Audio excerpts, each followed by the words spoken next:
Տիկին Այվազյան, ապրիլի 2-ից սկսած բավականին լարված իրավիճակ էր Ղարաբաղ-ադրբեջանական շփման գծում, ինչու հակառակորդը ձեր կարծիքով հիմա նախահարձակ եղավ նման գործողությունների, ինչը նախորդեց սրան, կապվում են նաև Սարգսյան-Ալիև հնարավոր հանդիպման և դրա տապալման հետ Վաշինգտոնում, միջուկային անվտանգության գագաթնաժողովի այս մասնակցությամբ ձեր տպավորման որն էր պատճառը հիմա և որքանով հեռուն կարող է գնալ։ Բավական լարված իրավիճակ, դուք շատ մեղմ ասեցիք, դա պատերազմական իրավիճակ էր, այսինքն առաջին անգամ 94 թվականից ի վեր զինադադարից։ Դա նման գործողություններ այս տարիների ընթացքում չի եղել։ Ճիշտ է, ամեն տարի լինում էին որոշակի բախումներ, եւ քանի գնում այդ բախումների ինտենսիվությունը ավելանում էր։ Ցանկացած դեպքում նման զարգացում սպասելի էր, որովհետեւ սառեցված հակամարտությունը միշտ հղի է նման պայթյուններով։ Ինչ վերաբերվում է հենց ինչու տեղի ունեցավ եւ որ գործոններ, ապա գործոնները շատ են։ Մենք կարող ենք թվարկել եւ ներքին եւ արտաքին գործոններ, այսինքն ներքին նկատի ունեմ նույն Ադրբեջանի ներքին լարվածությունը, որ տնտեսական խնդիրները, որ այնտեղ այսօր գոյություն ունեն եւ շատ այլ գործոններ։ Արտաքին այստեղ մենք կարող ենք ինչպես նաեւ դուք նշեցիք հնարավոր հանդիպումները Վաշինգտոնում եւ ամերիկյան հողի վրա եւ այստեղ պետք է հիշել Մինսկի խմբի շրջանակներում վերջերս Միացյալ Նահանգների կողմից արարված առաջարկությունները, որոնք վերաբերվում էին մասնավորապես եւ շփման գծի վերահսկման եւ բոլոր այդ բախումների միջազգային հետաքննության մասին, ինչը ընդունելի էր հայկական կողմի համար, բայց բացարձակապես ընդունելի չէր Ադրբեջանի եւ նաեւ ընդունելի չէր Մոսկվայի համար, այսինքն մյուս եռանախագահող պետության համար կարելի է նշել նաև այն գործոնները, եթե մենք ընդունում ենք այն, որ ամեն դեպքում նման քայլերի Ադրբեջանը չէր գնա առանց որևէ հովանավորության մեծ տերությունների կողմից եւ եթե մենք նայենք եւ փորձենք հասկանալ թե ում շահն էր տվյալ դեպքում, ապա միանշանակ դա ցույց կտա Ռուսաստանի վրա եւ եթե վերցնենք Ռուսաստանի հետ տեղի ունեցող իրավիճակը հենց Ռուսաստանի եւ Ռուսաստանի գործողությունների միջազգային հարթակում, ապա բարձ է դառնում, որ դա վերջին տարիների ընթացքում Ռուսաստանը շատ մեծ կորուստներ ունեցավ։ Նա չհասավ իր նպատակներին Ուկրաինայում։ Սիրիան նույնպես փաստորեն ձախողում էր Ռուսաստանի համար, այլ կերպ որևէ այլ բանով չի կարելի բացատրել կամ բնորոշել այն, որ Ռուսաստանը, ով պատրաստվում էր նույնիսկ ցամաքային զորքեր մտցնել Սիրիա, շատ անսպասելիորեն հայտարարեց, որ դուրս է անում այս վերջերս այնտեղ վերված տեղակայած զորքերը։ Այնպես որ այս ընդհանուր իրավիճակը նաև իհարկե կարելի է նշել եւ գազատարի վերջերս, եթե ուշադրություն դարձրել եք, ապա Եվրոպական միության կողմից տրանսատլանտիկ գազատարի կառուցման արդեն հաստատումը եղավ, ընդունվեց այդ որոշումը, որ Ադրբեջանի տարածքով պետք է գնար նաև Պարսկաստանի հետ կապված իրադարձություններ եւ այն, որ Պարսկաստանը դուրս է գալի միջազգային հարթակ։ Այս բոլոր գործոնները եթե իրար կողք դնենք, ապա այս այն պահն էր, երբ պետք է նաև հիշեցնեմ այստեղ այն, որ հայտնի էր վաղուց եւ վերջերս Ալիևը նաև հնչեցրեց այն, որ Ադրբեջանը եւ Ռուսաստանը զուգահեռ բանակցությունների մեջ էին գտնվում։ Եվ հաշվի առնելով որ Ռուսաստանի վաղուցված ծրագրերի մեջ մտնում էր տեղակայել զորքեր, խաղաղապահ անվանման տակ զորքեր, որը իրականում ուղղակի կդառնար ժամանակի ընթացքում ռուսական ռազմակայան, մեկ հատ եւս ռազմակայան մեր տարածաշրջանում։ Բայց բոլոր գործոնները իրար կողք եթե մենք համադրենք, մենք տեսնենք, որ թերևս այն պահներ, որ նման Սա խորովելության դեպքում սա անսպասելի չէր այնքան, ինչքան մեզ կարող է թվալ իրականում։ Այսինքն խաղաղապահ զորքերի տեղակայումը ամեն դեպքում հնարավոր տարբերակներից մեկն է եւ տագա սցենարների մեջ է մտնում Ռուսաստանը։ Իհարկե, այսինքն դա Ռուսաստանի ծրագիրն է եւ ես չեմ տեսնում որևէ պատճառ այսօրվա իրավիճակում, որպեսզի Ռուսաստանը հետ կանգնի։ Ռուսաստանին անհրաժեշտ է ամրապնդել իր ներկայությունը եւ մասնավորապես ռազմական ներկայությունը մեր տարածաշրջանում։ Դա իրենց համար կենսական խնդիր է։ Ինչու իհարկե այստեղ նաեւ պետք է հաշվի առնել այն, որ Հայաստանի վիճակը շատ հեռու է բարվոք լինելուց եւ մեր բարկանիշի տեսանկյունից եւ մեր ներքին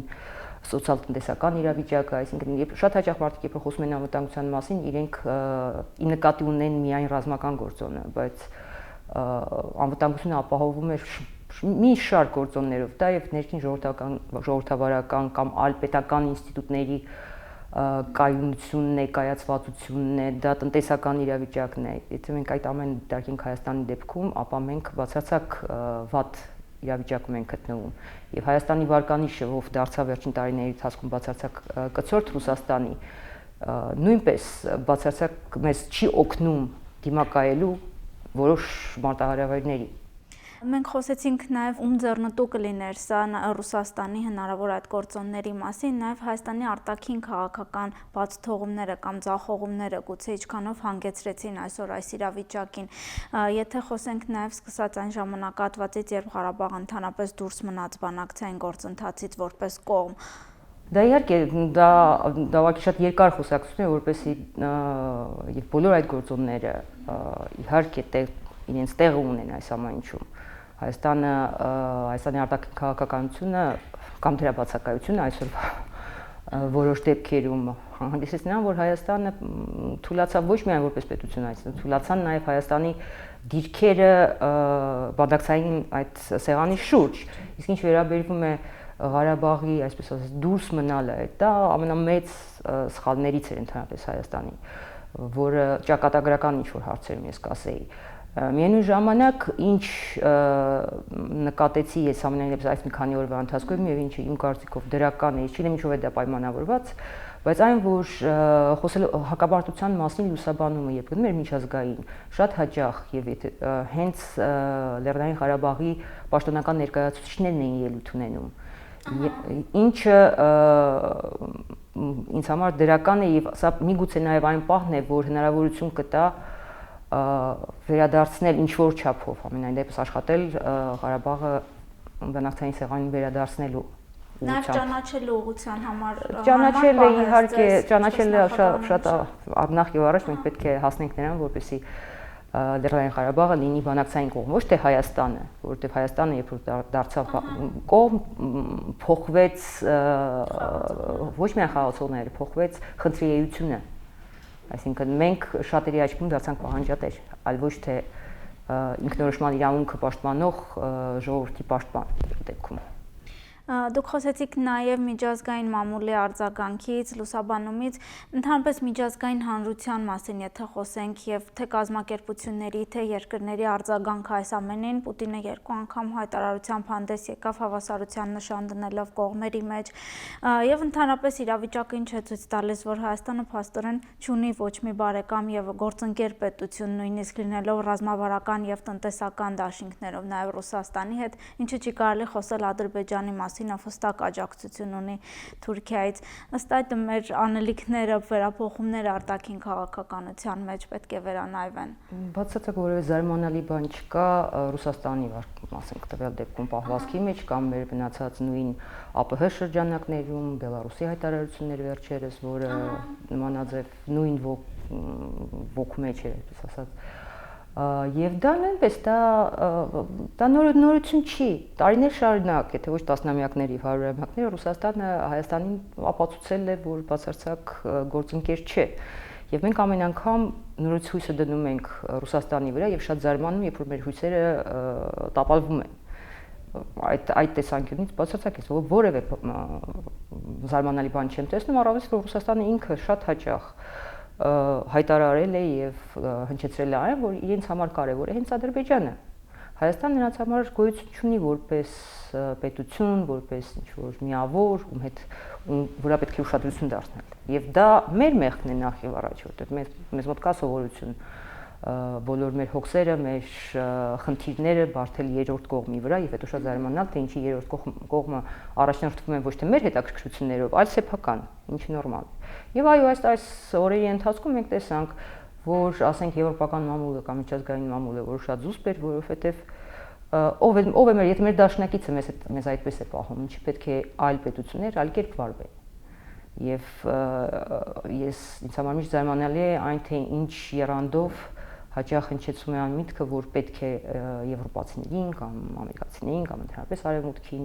կոչ անել, որ նրանց պետք է պատասխանատվության բերել, թե ինչու են նրանք այդպիսի пассив, բայց ով է մեր դաշնակիցը։ Մենք այսօր վերջո չմոռանանք, որ դաշնակից ենք մի պետության, ով միջազգային հարթակում շատ մեծ խնդիրներ ունի, եթե ոչ թշնամական հարաբերություններ այդ կազմակերպությունների, կառույցների, այդ պետությունների հետ։ Եվ եթե մենք իրանց աչքերում իրենց թշնամու կցորդնենք, ապա ինչ եւ վստահելի չենք մենք որևէ մեկի համար։ Տասնամյակներ շարունակ մենք ստանում ենք օգնություն հենց արևմուտքից, բայց մեր պահանջները եւ մենք այդ օգնությունը ստանալով հանդերձ մենք ամեն ինչ ծառայեցնում ենք Ռուսաստանի շահերին։ Եվ պահանջում արևմուտքից։ Եվ պահանջում արևմուտքից ավելին։ Այսինքն դա շատ պարզ թվաբանություն է դրա դեպքում։ Ստեղծված իրավիճակում ինչ է կարծում բանակցային սեղանի շուրջ Մինսկի խմբի ֆորմատով ինչքանով է հնարավոր շարունակել այս գործընթացը, մինչ նման գործողությունների սկսվել Ադրբեջանը անընդհատ հայտարարում էր Մինսկի խմբի ֆորմատը փոխելու մասին, Մինսկի խմբի կազմն ընդլայնելու, այլ անդամ երկրների ներգրավելու համար։ Խնդիրն արդյոք Մինսկի խումբն է եւ ընդհանրապես Մինսկի խմբի ձևաչափով լուծման հնարավորությունը։ Մինսկի խումբը իհարկե ունի խնդիրներ եւ այդ արդեն հնչեցվեց առաջին անգամ այս 20 տարվա ընթացքում, նույնիսկ 20-ից ավելի տարվա ընթացքում։ Եվ շատ նույնպես դա բնական է, որովհետեւ եթե մենք նայենք կազմը, ապա Մինսկի խմբում ներառված են պետություններ, ովքեր ունեն բացարձակապես տարբեր մոտեցումներ խնդրի լուծման վերաբերյալ։ Հենց մեր տարածաշրջանում, ասենք Արևմուտքը եւ նույն Միացյալ Նահանգները, նրանք կայունության կողմնակիցն են, իսկ Ռուսաստանի համար կայունություն պետք չէ, Ռուսաստանին պետք է անկայունություն եւ հենց այդ անկայունությունը տարածելով նա տարածում է իր ազդեցությունը։ Պես որ իհարկե Մինսկի խումբը այսօր շատ ավելի ինքը որպես կառույց այն ուժը չունի, ինչպես նախկինում։ Միևնույն ժամանակ մենք այլ ձևաչափ չունենք եւ ձևաչափ փոխելը նույնպես սխալ է։ Այնպես որ հուսանք, որ այս կամ այն միջոցով համենայն դեպս այդ բանակցային ձևաչափը դեռ պետք է գոյություն ունենա եւ մենք պետք է աշխատենք հենց այդ բանակցային գործընթացում միգուցե որոշակի սկզբունքային փոփոխությունների հասնելու միջոցով, ինչն է նաեւ Ղարաբաղը վերադարձնել բանակցային շրջանակ, շարունակենք այդ գործընթացը։ Թուրքիայի գործոնը այս ամենում Էրդողանը մի քանի անգամ է հայտարարություններով հանդես եկել, նույնիսկ խոսելով Ադրբեջանի անունից, թե երբ Ադրբեջանը կդադարեցնի կրակը եւ այլն ինչ պայմաններում, ինչքանով կա նաեւ Թուրքիայի գործոնը եւ ինչքանով է նաեւ Թուրքիան հրահրում Ադրբեջանին ռուս-թուրքական լարվածության ֆոնին, եթե կարող ենք այդպես ասել։ Չեմ կարծում, որ տվյալ դեպքում Թուրքիան որևէ դերակատարում է ունեցել։ Ճիշտ է, դա ակնհայտ է եւ դա բնական է, որ Թուրքիան միշտ կպաշտպանի Ադրբեջանը, որտեղ նրանք բարեկամ պետություններ են, բարեկամ, դաշնակից, բայց արդյոք Թուրքիային մոտ այսօր նույնպես բազմաթիվ են խնդիրները ներքին եւ արտաքին, անհրաժեշտություն կար մեկ հատ եւս խնդիր ստեղծել, որի մեջ ինքը պետք է ամեն դեպքում ներգրավի։ Չնայած չեմ կարող, այսինքն մենք երբեք չենք իմանա համենայնիվս մոտ ժամանակներս, թե իրականում ով է եղել հիմնական դրդողը կամ պատճառը կամ հրահրողը, դա ամեն ինչը հնարավոր է, բայց ինձ համար անհավանական է կամ քիչ հավանական է, ասենք, որ Թուրքիան որևէ դերակատարում է ունեցել այս դեպքում։ Այսինքն նախաձեռնող ամեն դեպքում ռուսական կողմի դրդմամբ կարող է լինել։ Դա կարող է լինել, ասում եմ, եթե մենք գիտենք, որ եղել են զուգահեռ բանակցություններ եւ Ռուսաստանը առաջարկություններ է արել Ադրբեջանին, որոնք եղել են ընդունելի Ադրբեջանի համար։ Դա ասում է Ալիևը եւ դա ասում է այս լարվածության, այսպես պատերազմական իրավիճակի ենթատեքստում նաեւ։ Այնպես որ այն ինչ եթե դա ընդունելի է եղել Ադրբեջանի համար, բայց նաեւ ընդունելի է եղել Հայաստանի համար, ինչու Հայաստանը դրանից տեղյակ չի, կամ միգուցե տեղյակ է, բայց մենք չգիտենք դրա մասին։ Այնպես որ սա ավելի շուտ այդ տրամաբանությամբ եթե շարժվենք, եթե վերցնենք ուղղակի այն ինչ որ մենք գիտենք, ապա Ռուսաստանի գործոնը շատ ավելի մեծ կլինի։ Մենք խոսեցինք, այսպես ասած, դաշնակցային հարաբերությունների մասին, Հայաստանի եւ Ռուսաստանի այս օրերին Ռուսաստանի արձագանքը եւ